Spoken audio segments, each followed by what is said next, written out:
Mazdini trgovci so že začeli sprejemati naročila za novo Mazdo 3. Ob nespremenjenih cenah pa kupci po novem ne bodo dobili zgolj nekaj drobnih oblikovnih popravkov, ampak predvsem tehnične priboljške, kot je recimo že predstavljeni sistem GVC. Naj spomnimo, kaj naredi ta sistem. GVC is a new technology what is made to improve our chassis performance. Technically it works to reduce the engine torque in response to the steering wheel input in order to smoothen the load transfer to the front wheels, and so we can actually increase the tire cornering force.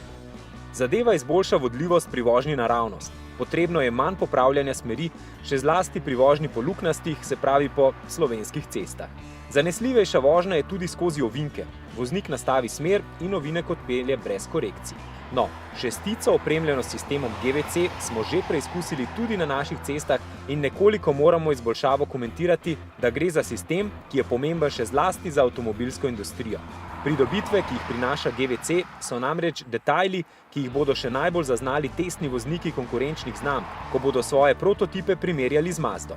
Prav verjetno je, da jih bo GVC prisilil v naknadno prilagajanje nastavitev podvozja in iskanje ustreznejših parametrov. V praksi pa je problem sistema GVC, če temu sploh lahko tako rečemo, predvsem v tem, da je Mazda 6 že do sedaj bila izredno vozniški avtomobil, z odličnim krmiljenjem in zanesljivim podvozjem. Zadovoljila bo torej tudi voznika, ki izboljšave v praksi niti ne bo čutil. Bo pa vedel, da je vzel avto, ki ne bo navdušil zgolj z voznimi lastnostmi, ampak tudi svojo obliko. Ta bo poslovne partnerje vsakič zdramila, ko se bo pripeljal na sestanek.